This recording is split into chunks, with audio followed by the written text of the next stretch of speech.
Welcome to the McNees Intellectual Property Podcast Series. This podcast will address requirements of patentability by Shawn Leppo, attorney at law. Mr. Leppo practices in the intellectual property and international law groups at McNees. Thank you for joining me for this podcast where I will discuss the requirements for patentability.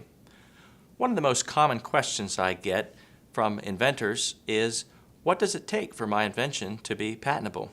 There's three basic requirements for patentability.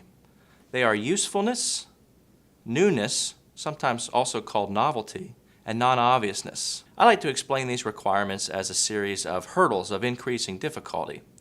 The first hurdle, usefulness, is like taking a piece of tape and putting it on the floor. It's almost impossible not to get over.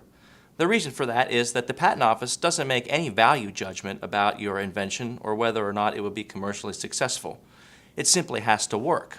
The second hurdle, newness, again sometimes referred to as novelty, asks whether or not the invention is new. Many people assume that this is the only requirement for patentability, but in fact, this hurdle is like taking a yardstick and putting it on top of two cinder blocks. If you weren't paying attention, you might trip over it, but if you're looking out for it, you can easily make it over. The reason for that is because the Patent Office wants to know whether or not your invention is different in any way from what has come before. Now, the Patent Office will still be comparing your invention to everything that's been done in the whole history of the world, but as long as it's different in some way, your invention will be new and you'll have met the second hurdle. The third hurdle is non-obviousness. This is like the type of hurdle that you would find on the track at your local high school. This is the one that takes a certain amount of athletic ability to get over.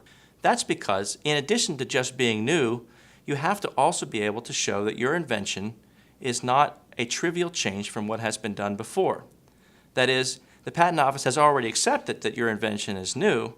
The question is whether or not it's different enough from what has been done before so that other people looking to solve the same problem wouldn't have come up with the exact same invention. If you would like more information on the requirements of patentability, or have other questions about patents or intellectual property law, please contact me using the information on your screen.